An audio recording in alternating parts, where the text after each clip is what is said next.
Good morning friends. आज हम CA foundation का एक इम्पॉर्टेंट चैप्टर पढ़ने वाले, उसका नाम है बैंक रिकन्सिलिएशन स्टेटमेंट। चैप्टर का नाम है बच्चों बैंक रिकन्सिलिएशन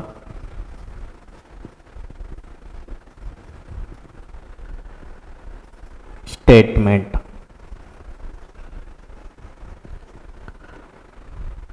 सीए फाउंडेशन के सिलेबस में आपका जो थर्ड चैप्टर है इम्पोर्टेंट वन, उसका नाम है बैंक रिकन्सिलिएशन स्टेटमेंट। बेटा इस चैप्टर के ऊपर नॉर्मली हर एग्जाम में एक क्वेश्चन आता है, यानी इम्पोर्टेंट है। अगर ये चैप्टर समझ में आया तो बहुत सिंपल है, लेकिन अगर समझ में नहीं आया तो बहुत डिफिकल्ट है।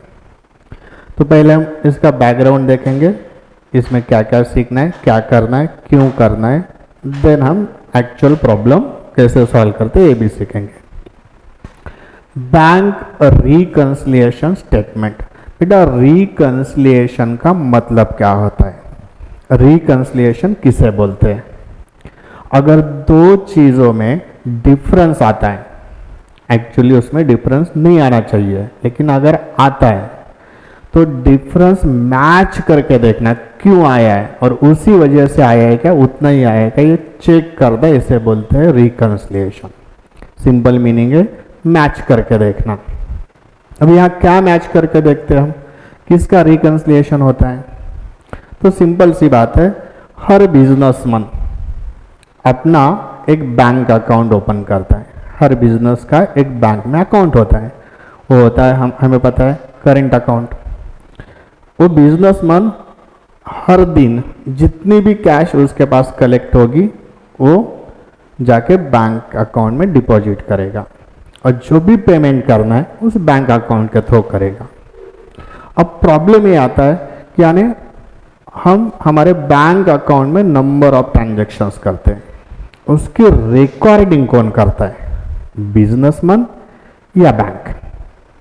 जो हम बैंक में पैसे डिपॉजिट करते, विथड्रॉ करते, डिपॉजिट करते, विथड्रॉ करते, उसकी रिकॉर्डिंग कौन करता है और ट्रांजैक्शन कौन लिखता है, बिजनेसमैन लिखेगा या बैंक लिखेगी? तो इसका आंसर है दोनों रिकॉर्डिंग करेंगे। हमें 11th में हमने सीखा है बेटा, बेसिक अकाउंट में भी था कि बिजनेसमैन उसके बुक में कैश बुक मेंटेन करता है, कैश बुक। ओके, बिजनेसमैन यानी हम उसे बोलेंगे अकाउंट होल्डर, जिसने बैंक में अकाउंट ओपन किया है वो होता है अकाउंट होल्डर। वो कैश बुक मेंटेन करता है, यानी all cash transaction businessman cash book में रिकॉर्ड करता है। एंड उसी सेम ट्रांजैक्शन अगर बैंक में पैसे भरते निकालते तो उसकी रिकॉर्डिंग बैंक भी करती है। हमें पता है बैंक रिकॉर्डिंग करती है पासबुक में, बिजनेसमैन रिकॉर्डिंग करता है कैश बुक में, बैंक रिकॉर्डिंग करते हैं पासबुक में। ट्रांजैक्शन सेम होते हैं, कॉमन होते हैं, लेकिन रिकॉर्डिंग करने वाले पर्सन दो होते हैं, एक अकाउंट होल्डर एंड दूसरा बैंक। अकाउंट होल्डर रिकॉर्डिंग करता है कैश बुक में एंड बैंक रिकॉर्डिंग करते हैं पासबुक में। अब ट्रांजैक्शन तो सेम है, लेकिन रिकॉर्डिंग करने वाले पर्सन दो है, तो इस दोनों बुक से जो भी बैलेंस निकल के आएगा, जो भी बैलेंस दिखना चाहिए वो सेम दिखना चाहिए या डिफरेंट? तो आंसर है ट्रांजैक्शन सेम है, इसलिए दोनों बुक का बैलेंस भी सेम होना चाहिए। कैश बुक एंड पासबुक का बैलेंस सेम होना चाहिए। पहले एक याद रखो बेटा कि कैश बुक में नंबर ऑफ कॉलम्स होते हैं, cash column, discount column, bank column. तो यहां हम ओनली बैंक कॉलम के बारे में सोचने वाले। कैश बुक में जो बैंक कॉलम होता है उस बैंक कॉलम में जो रिकॉर्डिंग होती है उसी रिकॉर्डिंग के बारे में हम यहाँ डिस्कस करने वाले। कैश कॉलम या डिस्काउंट कॉलम का हम यहाँ यहाँ कंसीडर नहीं करेंगे। तो कैश बुक के बैंक कॉलम में जितने भी ट्रांजैक्शन रिकॉर्ड होते हैं, सेम ट्रांजैक्शन बैंक भी रिकॉर्ड करती है। कौन से बुक में? पासबुक में। तो कैश बुक एंड पासबुक का बैलेंस, जो भी बैलेंस रहेगा हमारा बैंक अकाउंट में बैलेंस होता है, वो बैलेंस सेम दिखना चाहिए। अगर कैश बुक बैलेंस 50,000 दिखा रहा है तो पासबुक भी बैलेंस 50,000 ही दिखाना चाहिए। लेकिन कभी कभी इस दोनों बुक के बैलेंस में डिफरेंस आता है। कैश बुक बैलेंस दिखाता है समझो 50,000, लेकिन पासबुक में बैलेंस दिख रहा है 60,000, 60,000 रुपए या 40,000 जो भी, लेकिन दोनों का बैलेंस सेम नहीं है, डिफरेंस आया। तो उस वक्त हमें बैंक रिकंसिलिएशन स्टेटमेंट बनाना पड़ता है कि इस दोनों बुक के बैलेंस में डिफरेंस क्यों आया है।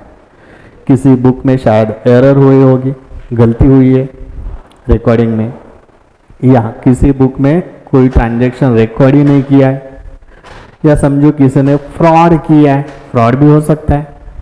तो वो चेक करने के लिए हम ये दोनों बुक मैच करके देखेंगे, इसलिए हम बनाएंगे bank reconciliation statement.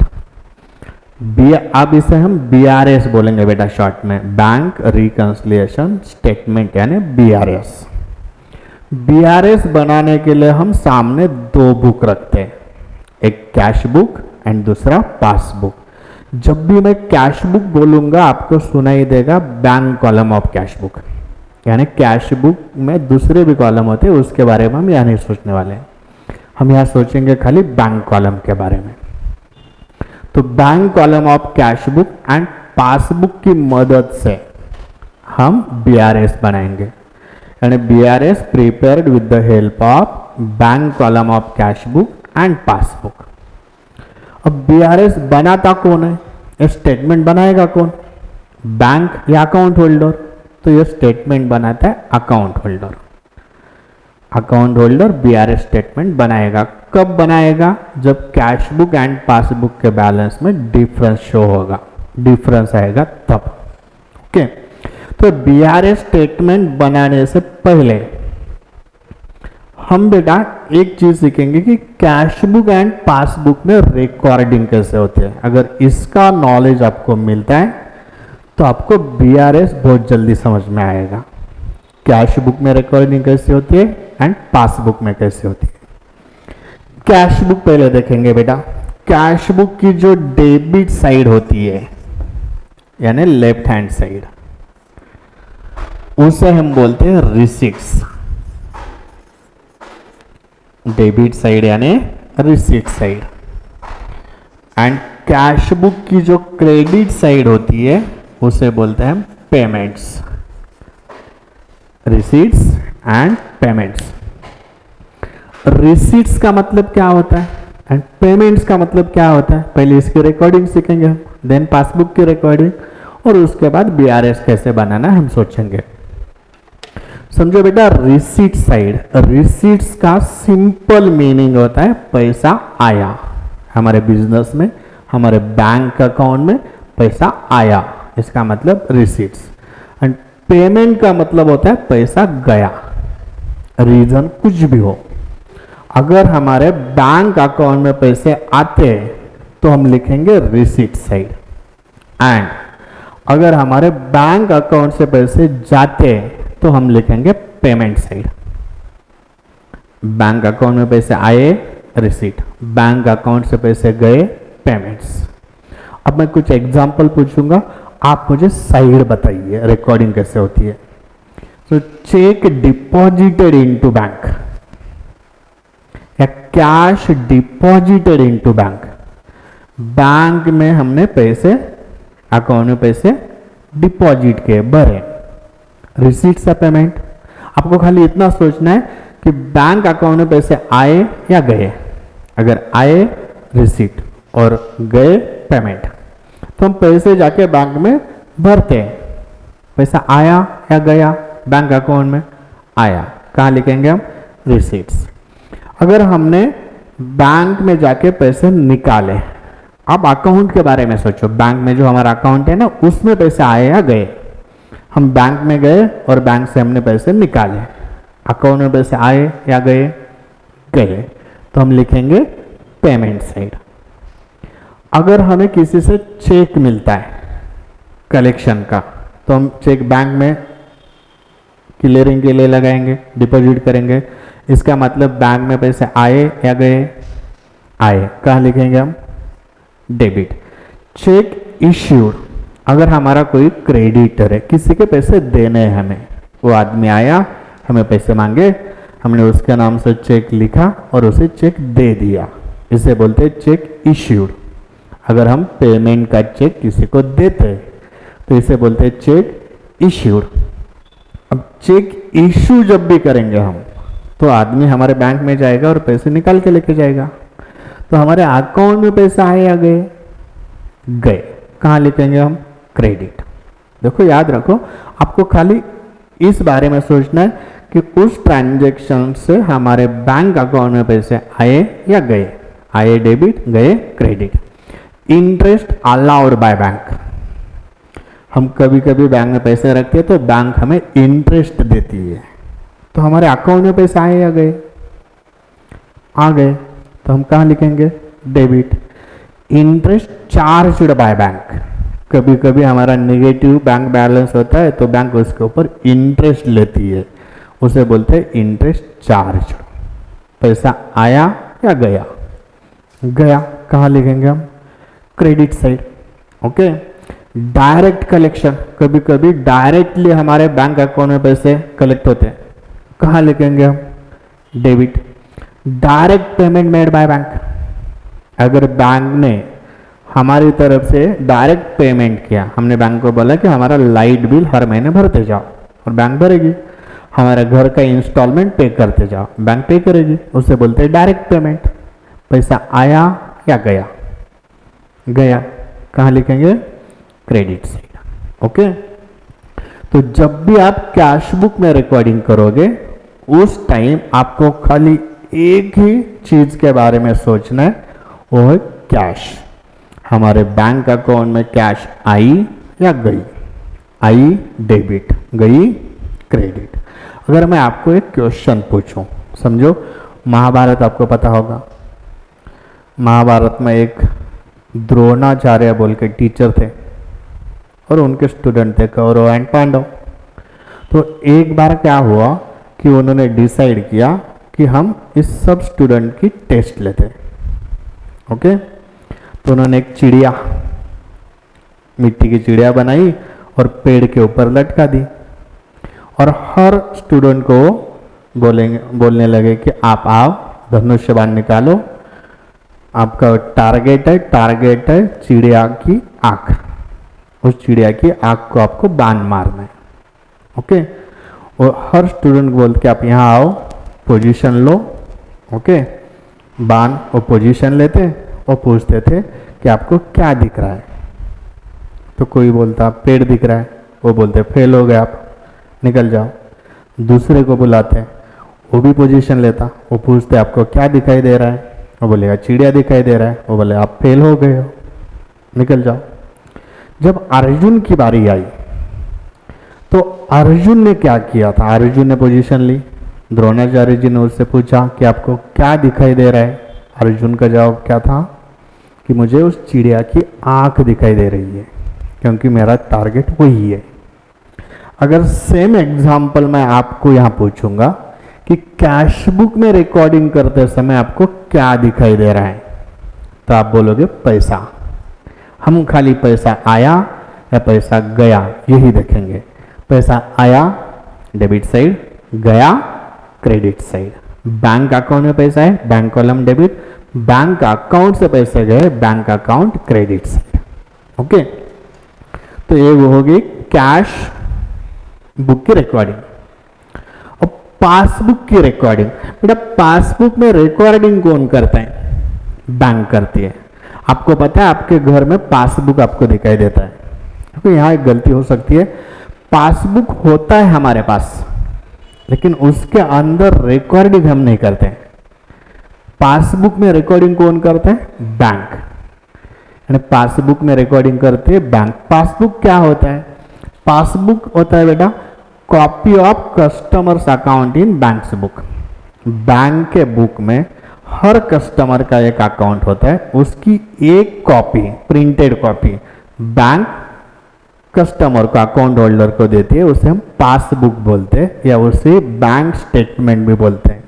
Passbook also known as bank statement. तो पासबुक में रिकॉर्डिंग कैसे होती है? आपको कैश बुक की रिकॉर्डिंग पता चली, पैसा आया डेबिट, गया क्रेडिट। अगर आपको कैश बुक की रिकॉर्डिंग आती है, 100% रिकॉर्डिंग आती है, उसके बारे में तो सोचने पैसा आया या गया। तो पासबुक की रिकॉर्डिंग आपको 2 सेकंड्स में आएगी। एक खाली ट्रिक बोलता हूं मैं, हिंट बोलता हूं, वो याद रखो। अगर कोई आपको पूछेगा कि कौन सा भी एग्जांपल ले लो कि एक ट्रांजैक्शन है, वो पासबुक में बैंक किस साइड में रिकॉर्ड करेगी, डेबिट या क्रेडिट, तो आप पासबुक के बारे में मत सोचो, आप सोचो खाली कैश बुक के बारे में। समझो, cash deposited into bank transaction है और किसी ने आपको पूछा कि पासबुक में वो कहां रिकॉर्ड होगा, तो आप पासबुक के बारे में मत सोचो, आप सोचो कैश बुक के बारे में। हम डबल वर्क नहीं करेंगे, हमें कैश बुक आता है। Cash deposited into bank, bank के अकाउंट में जाके पैसे भरे हमने, तो कैश बुक में कहां लिखेंगे हम, पैसा आया कहां, डेबिट। इतना याद रखो बच्चों, कैश बुक में जिस साइड में रिकॉर्डिंग होते हैं उसके totally reverse opposite recording passbook में होती है।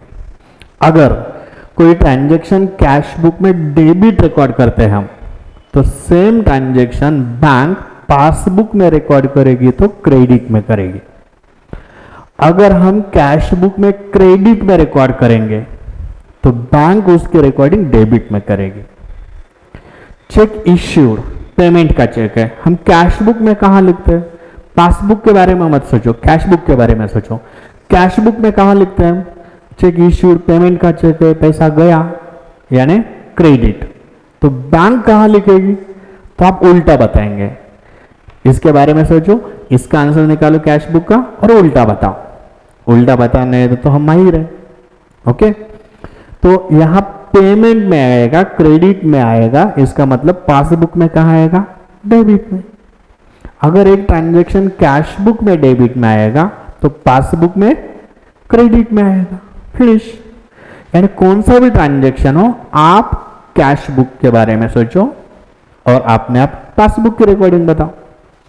Interest allowed by bank, bank ने हमें इंटरेस्ट दिया, ब्याज दिया। पैसा आया या गया, आया, कैश बुक में कहां लिखेंगे हम, डेबिट, तो बैंक कहां लिखेगी, credit. Interest charged by bank, bank ने इंटरेस्ट लिया, हमारे अकाउंट में पैसे आते या जाते हैं, जाएंगे। कैश बुक में कहां लिखेंगे, क्रेडिट, तो पासबुक में कहां लिखेंगे, डेबिट, फिनिश। तो आपको दोनों बुक की रिकॉर्डिंग 100% आती है। ओके, तो ठीक है बेटा। अब हम बैलेंसेस देखेंगे, ये भी इंपॉर्टेंट है कि कैश बुक एंड पासबुक के जो बैलेंसेस होते हैं वो बैलेंसेस कितने हो सकते हैं और उसका और रिकंसिलिएशन का क्या रिलेशन है, ये भी देखेंगे। अब बेटा कैश बुक के 2 बैलेंस हो सकते हैं, आइदर डेबिट और क्रेडिट। अगर कैश बुक का डेबिट बैलेंस है तो उसे हम बोलेंगे balance as per cash book, balance as per cash book. And अगर कैश बुक का क्रेडिट बैलेंस है तो उसे बोलेंगे हम, सॉरी, क्रेडिट डेबिट बैलेंस है तो बैलेंस होगा, और क्रेडिट बैलेंस यानी वो होता है नेगेटिव बैलेंस, तो उसे हम अकाउंट, उसे बोलते हैं बेटा हम overdraft as per cash book, overdraft as per cash book. Cash book का debit balance, balance as per cash book, and credit balance overdraft as per cash book. Debit balance का मतलब होता है फेवरेबल बैलेंस, पॉजिटिव बैलेंस, हमारे bank account में हमारे पैसे। And अगर नेगेटिव बैलेंस होता है तो उसे बोलते हैं हम overdraft as per cash book. यानी हमारे बैंक में 10,000 रुपए थे और बैंक में जाके हमने 15,000 विथड्रॉ किए, बैलेंस तो 10,000 ही था, हमने निकाले कितने 15। तो स्पेसिफिक बिजनेसमैन को बैंक ये फैसिलिटी अलाउड करते हैं कि वो बैलेंस से ज़्यादा पैसे विथड्रॉ कर सकते हैं। तो अब हमारा बैलेंस 10,000 पहले था, हमने बैंक में जाके 15,000 विथड्रॉ किए, तो अब हमारा बैलेंस कितना होगा -5,000। तो उसे हम बोलेंगे overdraft as per cash book. तो कैश बुक के दो बैलेंसेस, कैश बुक ही आइदर डेबिट और क्रेडिट। डेबिट बोले तो पॉजिटिव बैलेंस एंड क्रेडिट होता है निगेटिव बैलेंस। ओके, अब पासबुक के दो बैलेंसेस, पासबुक के दो बैलेंसेस कौन से होते हैं? आपको ये तो पता है कि कैश बुक एंड पासबुक की रिकॉर्डिंग अपोजिट होती है। यानी कैश बुक का जो डेबिट बैलेंस होगा वो पासबुक में क्रेडिट साइड में होगा, एंड कैश बुक का क्रेडिट साइड का बैलेंस पासबुक में डेबिट में होगा।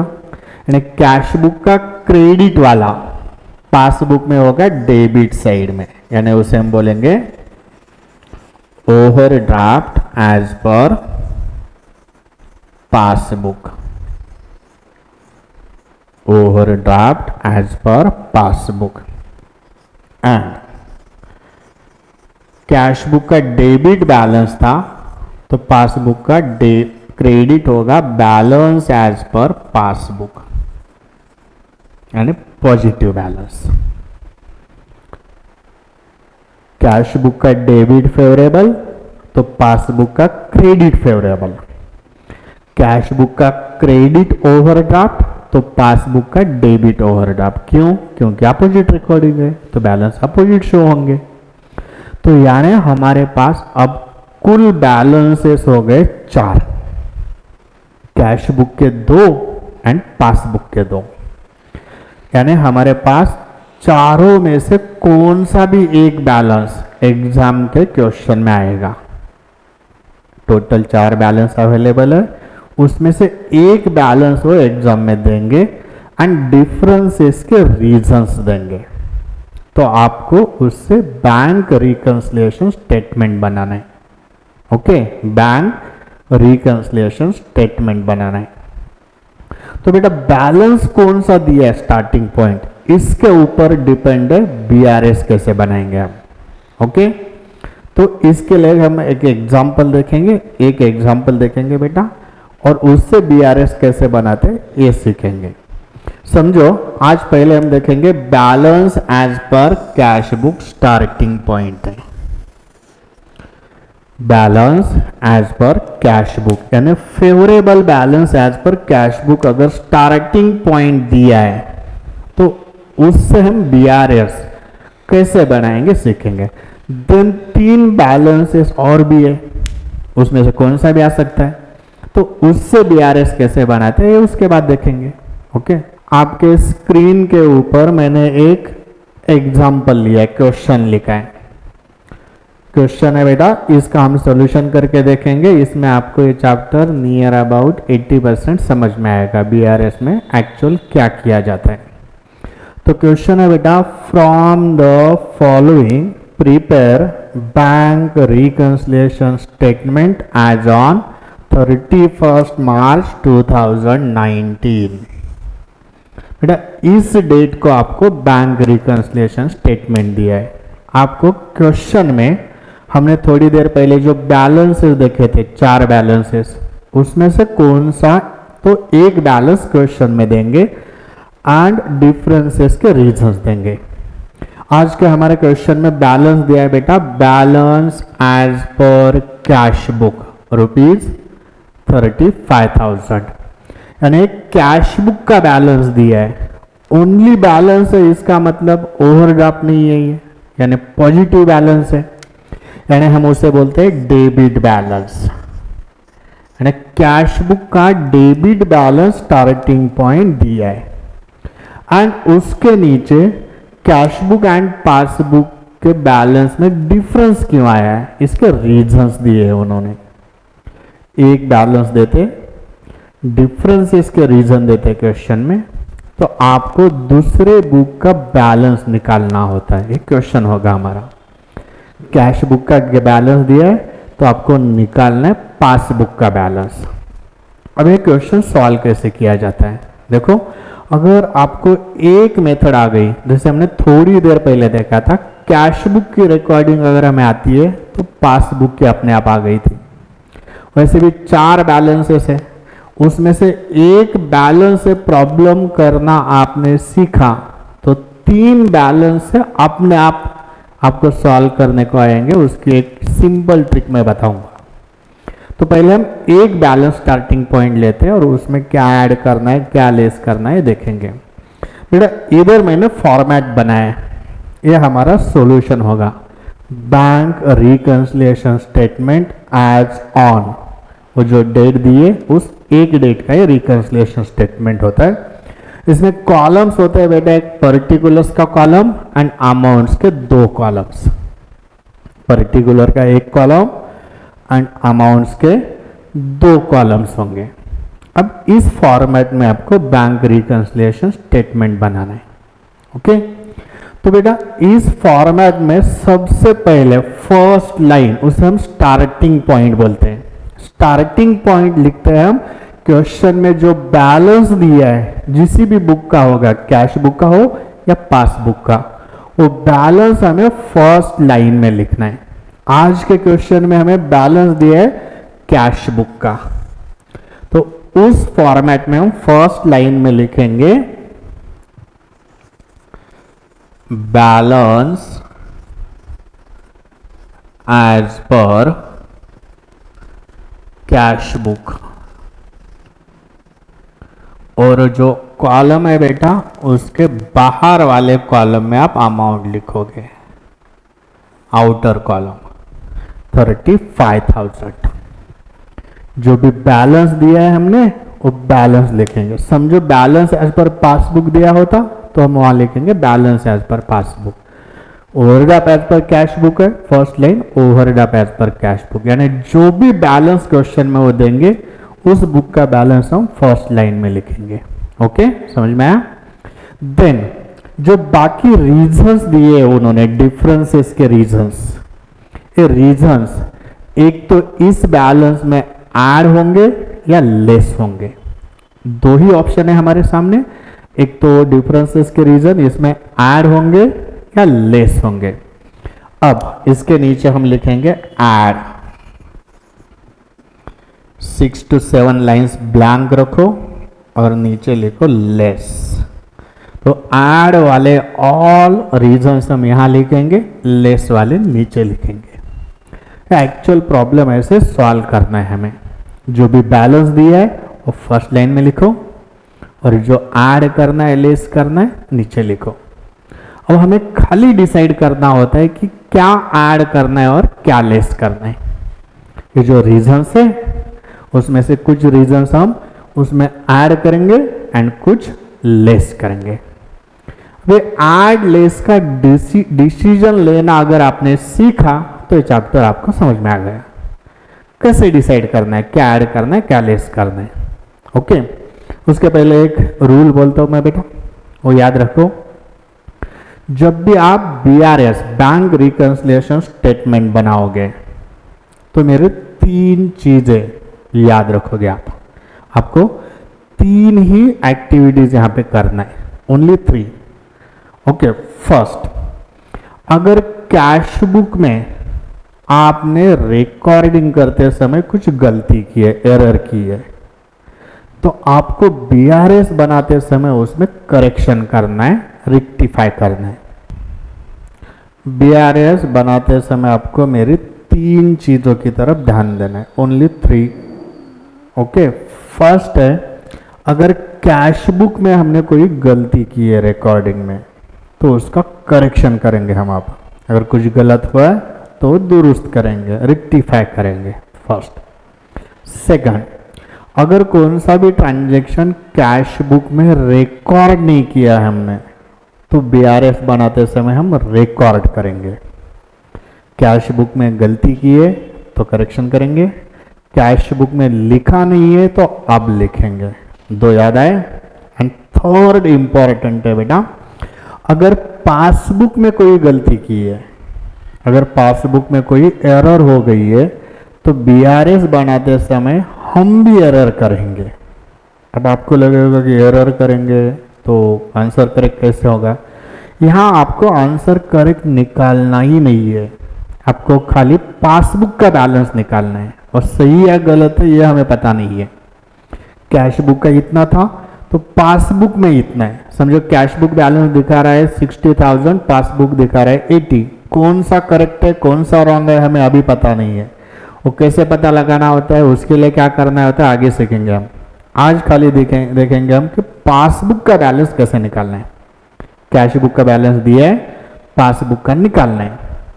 तो तीन चीजें करेंगे हम। कैश बुक में गलती की है, करेक्शन करेंगे। कैश बुक में लिखा नहीं है, अब लिखेंगे। एंड पासबुक में एरर हो गई है तो हम भी एरर करेंगे। क्यों ऐसा करेंगे? सिंपल आंसर है, अगर किसी क्रिमिनल को हमें पकड़ना है, हम पुलिस वाले समझो, क्रिमिनल को पकड़ना है तो हमें वहां क्रिमिनल जैसा सोचना पड़ेगा, तब हमें क्रिमिनल तक हम पहुंच सकते हैं, उसको पकड़ सकते हैं।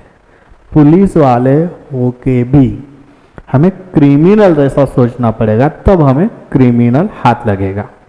तो वैसे ही हमें पासबुक का बैलेंस निकालना है, तो पासबुक में जो गलती हुई है वो अगर हम यहां करेंगे तो करेक्ट बैलेंस आएगा। ओके, कैश बुक में गलत हुआ है, करेक्ट करो। कैश बुक में लिखा नहीं है, अब लिखो। और पासबुक में गलती हो गई तो आप भी गलती करो। आया ध्यान में? तो हम एक्चुअल प्रॉब्लम सॉल्व करेंगे। तो बेटा सेकंड रीजन है, check issued but not presented for payment. Check issued but not presented for payment. पहले इसका मीनिंग हम समझेंगे बेटा। मैं आपको आंसर नहीं बताऊंगा, आंसर तो आप ही बताओगे क्योंकि टैलेंटेड आप हो। मैं खाली इसका मीनिंग बोलता हूं। Check issued but not presented for payment. Check issued का मतलब पहले थोड़ी देर पहले देखा है हमने, वो पेमेंट का चेक होता है। कोई आदमी आया होगा हमारे पास, उसका पेमेंट करना है हमें, तो उसने पैसे मांगे, हमने झट से चेक बुक निकाला, उसके नाम से चेक लिखा और उसे चेक दिया। इसे हम बोलते हैं चेक इश्यूड। अब एक सीन इमेजिन करो बेटा, इसकी रिकॉर्डिंग कौन से बुक में कब होती है?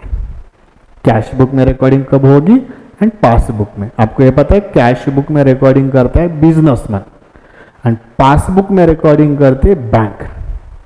एक आदमी आया, उसको पेमेंट करना था, आपने उसे चेक दिया। जब भी हम सामने वाले को चेक देते, उसके हाथ में जब भी चेक देंगे हम, तब हम इमेजिन करते कि हमने उसे पैसे दे दिए। चेक दिया मतलब पैसे गए।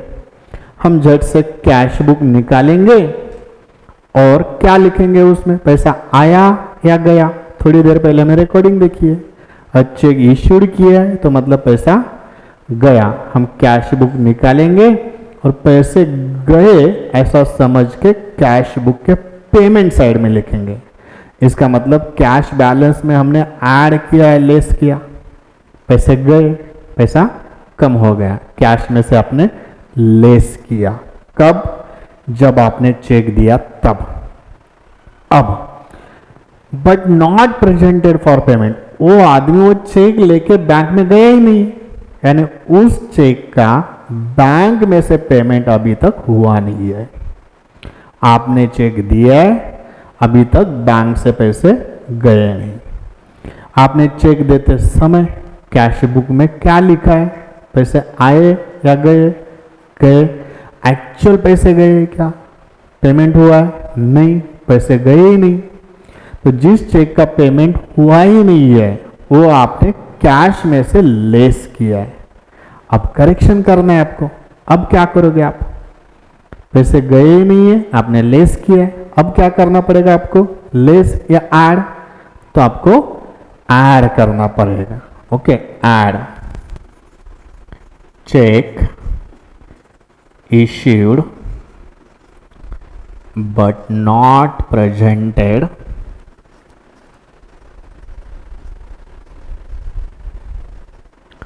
for payment। अमाउंट है बेटा 11,000। इनर कॉलम में हम अमाउंट लिखेंगे, सब ऐड की टोटल करके बाद में ऐड करेंगे। ऐड में लिखा हमने check issued but not presented for payment.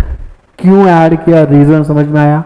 आपको एक याद रखनी है बेटा कि मैं अगर बोलता हूँ ऐड करो तो आपको ऐड नहीं करना है, मैं बोलूँगा लेस करो नहीं करना है। जब तक आपका खुद का ब्रेन आपको ये आंसर नहीं देता कि हाँ ये ऐड करना है तब ऐड करो, लेस करना है तब लेस करो।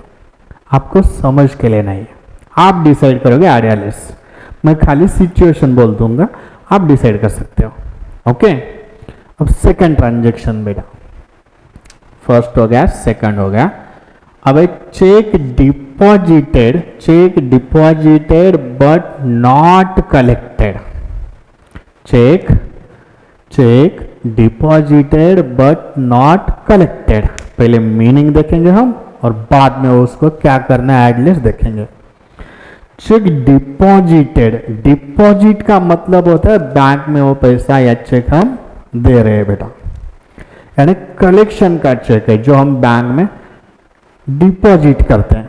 यानी हमारे कस्टमर से हमें पहले चेक मिलता है और बाद में वो चेक हम बैंक के अकाउंट में लगाते हैं, उसे बोलते हैं चेक डिपॉजिटेड। बैंक में चेक डिपॉजिट करना। अब सिचुएशन देखेंगे, डायरेक्ट बैंक में चेक आया नहीं होगा, चेक पहले आया होगा आपके पास, यानी किसी कस्टमर से आपके पैसे आने होंगे, उसने आपको पैसे मांगे, पैसे आ गए, उसने चेक दिया आपको। जब भी सामने वाले से चेक हमें मिलता है तब हम एज्यूम करते चेक आया इसका मतलब पैसे आ गए, चेक आया इसका मतलब पैसे आ गए। हम इमीडिएट कैश बुक निकालेंगे और पैसे आए बोल के कैश में ऐड करेंगे, लेस पैसे आ गए, ऐड। चेक आया यानी पैसा आया, ऐसा ही समझते हैं हम। चेक आया इसका मतलब हम बोलते पैसा आ गया, हम कैश बुक निकालेंगे और पैसे आए बोल के उसमें ऐड करेंगे। एक्चुअल बैंक में उस चेक का कलेक्शन नहीं हुआ है, बट नॉट कलेक्टेड, यानी चेक आया, हमने बैंक में वो चेक लगाया, अभी तक बैंक में उसके पैसे डिपॉजिट नहीं हुए। जिस चेक के पैसे बैंक में अभी तक डिपॉजिट ही नहीं हुए वो हमने कैश बुक में ऐड किए। बैंक में पैसे आए ही नहीं, हमने तो ऐड किया, गलत हो गया। अब क्या करेंगे हम? ऐड करना पड़ेगा लेस, ऑब्वियसली लेस, तो हम ये लिखेंगे लेस में check deposited but not collected। Check deposited but not collected. Amount inner column में हम लिखेंगे 16,000। Check deposited but not collected, दोनों समझ में आया बेटा? Check issued but not presented, issue करते समय हमने कैश बुक में से लेस किया, एक्चुअल पैसे गए नहीं, अब ऐड करेंगे। Cheque deposited but not collected, cheque deposit करते समय हमने कैश बुक में ऐड किया, एक्चुअल पैसे आए ही नहीं अभी तक, तो हम अब लेस करेंगे। ओके, अब नेक्स्ट फोर्थ ट्रांजेक्शन है बेटा interest allowed by bank. Interest allowed by bank, इसका मतलब होता है बैंक ने इंटरेस्ट दिया, बाकी कुछ भी नहीं बोला, इसका मतलब होता है हमने कैश बुक में लिखा नहीं। Interest allowed by bank but not recorded in cash book, हमने पहले ही सीखा है। कैश बुक में गलत हुआ है तो करेक्शन करो, लिखा नहीं है तो अब लिखो, और पासबुक में गलत हुआ है तो आप भी गलती करो। Interest allowed by bank but not recorded in cash book, bank ने इंटरेस्ट दिया है, आपने अभी तक लिखा नहीं है, लिखा नहीं है तो अब लिखो। अब लिखना सिंपल है, पैसे आ गए ऐड करो, पैसे गए लेस करो, पैसा आया ऐड, गया लेस, खाली इतना सोचना है पैसा आया या गया। Interest allowed by bank, bank ने आपको इंटरेस्ट दिया है, ब्याज दिया है, तो आपके अकाउंट में पैसे आ गए या गए? पैसा आया, तो क्या करना पड़ेगा आपको? ऐड या लेस? ऐड। तो ऐड में लिखो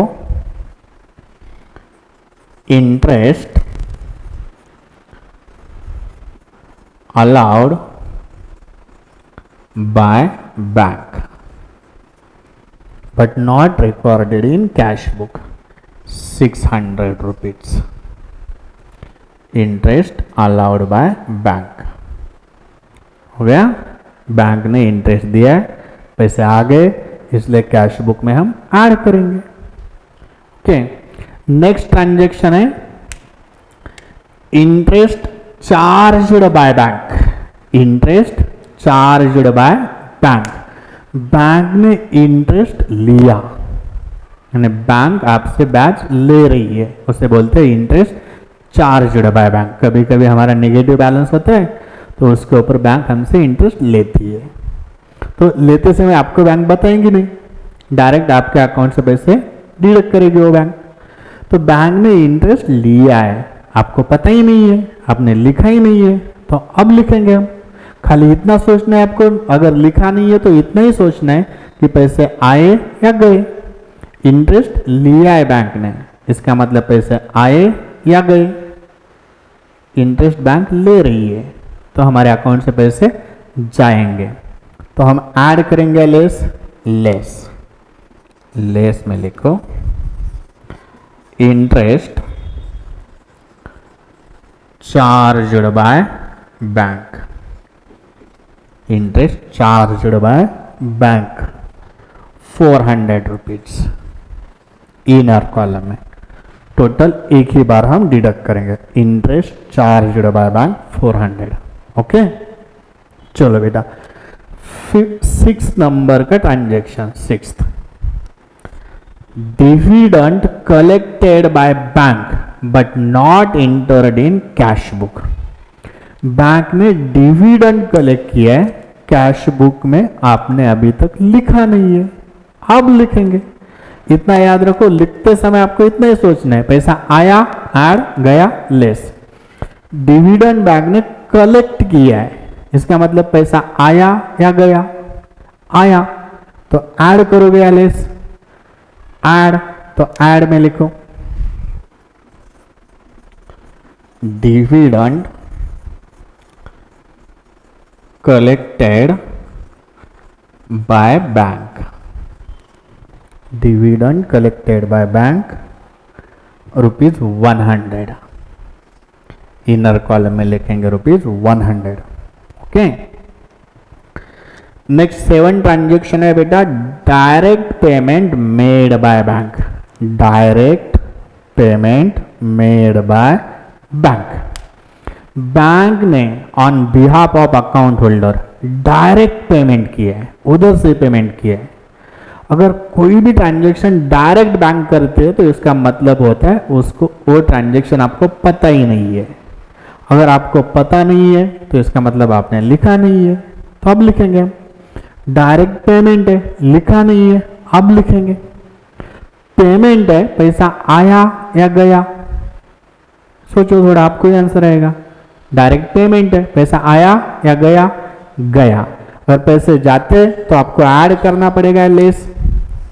less direct payment made by bank. कितना है बेटा direct payment made by bank? 800 rupees.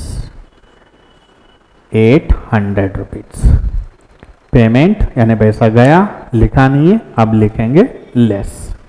Okay, next transaction है बेटा transaction number 8, wrong credit given by bank. Wrong credit given by bank, मैंने पहले बोला था आपको 3 चीजें करनी है यहाँ पे। कैश बुक में लिखा नहीं है, अब सॉरी कैश बुक में एरर किए तो करेक्शन करो, लिखा नहीं है तो अब लिखो, एंड पासबुक में अगर एरर हो गई है तो अब भी एरर करो। Wrong credit given by bank. Wrong credit किसने किया? बैंक ने, यानी कैश बुक या पासबुक? पासबुक। अगर बैंक गलती करती है तो बीआरएस बनाते समय हम भी गलती करेंगे। अगर बैंक गलती से क्रेडिट साइड में लिखती है, बैंक ने गलती से किस साइड लिखा है? Credit side. आपको पता है कैश बुक एंड पासबुक की रिकॉर्डिंग रिवर्स होती है। अगर बैंक गलती से क्रेडिट साइड में लिखती है तो आप भी गलती करोगे भाई। बैंक क्रेडिट में लिख रहे हैं तो आप किधर लिखोगे? डेबिट में लिखोगे। डेबिट यानी रिसीट या पेमेंट? रिसीट यानी पैसा आया, एड या लेस? एड। तो एड में लिखो और wrong credit given by bank. Wrong credit given by bank, amount है 3000। Wrong credit given by bank. Last transaction है हमारा wrong debit given by bank. Wrong debit, यहां और बैंक ने गलती की है। गलती से बैंक किस साइड लिख रही है? डेबिट। अगर बैंक गलती करती है तो आप भी गलती करोगे। अगर बैंक डेबिट में लिख रहे हैं तो आप कौन सी साइड में लिखोगे? क्रेडिट। कैश बुक की क्रेडिट साइड यानी रिसीट या पेमेंट? पेमेंट। पेमेंट यानी पैसा आया या गया? गया। एड या less? Less. Wrong debit given by bank। wrong debit given by bank, amount है 5000। ओके, ऑल ट्रांजेक्शन समझ में आया आपको? पहले आपको बैलेंस दिया था कैश बुक का, आपने फर्स्ट लाइन में लिखा, उसे हम बोलेंगे starting point. Balance as per cash book 35,000। Then second transaction था cheque issued but not presented for payment. Cheque issue करते समय हमने कैश बुक में पैसे गए ऐसा समझ के लेस किया होगा, एक्चुअल पेमेंट नहीं हुआ, इसलिए हम वो ऐड करेंगे। नेक्स्ट है check deposited but not collected. जब भी हम कलेक्शन का चेक डिपॉजिट करते पहले आपके पास आता है, जब भी चेक आपके पास आएगा आप समझते हो पैसे आ गए, कैश में ऐड करते हो, एक्चुअल कलेक्शन हुआ ही नहीं, इसलिए हमने वो लेस किया। Interest allowed by bank. Bank ने इंटरेस्ट दिया, आपने लिखा नहीं था, अब लिखेंगे पैसा आया, इंटरेस्ट दिया बैंक ने यानी पैसा आया, कैश में add. Interest charged by bank. Bank ने इंटरेस्ट लिया है, पैसा गया, आपने लिखा नहीं था, अब लिखेंगे less. Dividend collected by bank. Bank ने एक कलेक्शन किया है, आपने लिखा नहीं है, अब लिखेंगे कलेक्शन है यानी पैसा आया, add. Direct payment made by bank. Bank ने डायरेक्ट पेमेंट किया है, आपने लिखा नहीं है, अब लिखेंगे पैसा गया, less. Wrong credit given by bank. Bank ने गलती से क्रेडिट में लिखा है, आप गलती से डेबिट लिखोगे। डेबिट यानी रिसीट, रिसीट यानी पैसा आया, कैश में add. And wrong debit given by bank.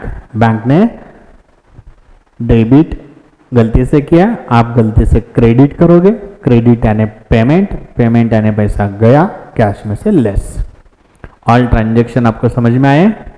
अब आपको ऐड की फाइनल टोटल बाहर लेके ऐड करना है बेटा। कितनी टोटल आती है इसकी?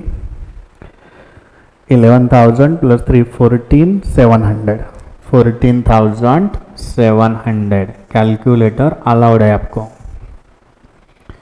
चलो 35 में ये 14,700 ऐड करो, टोटल आएगी 49,700। लेस की टोटल करेंगे हम 16, 21, 22,200।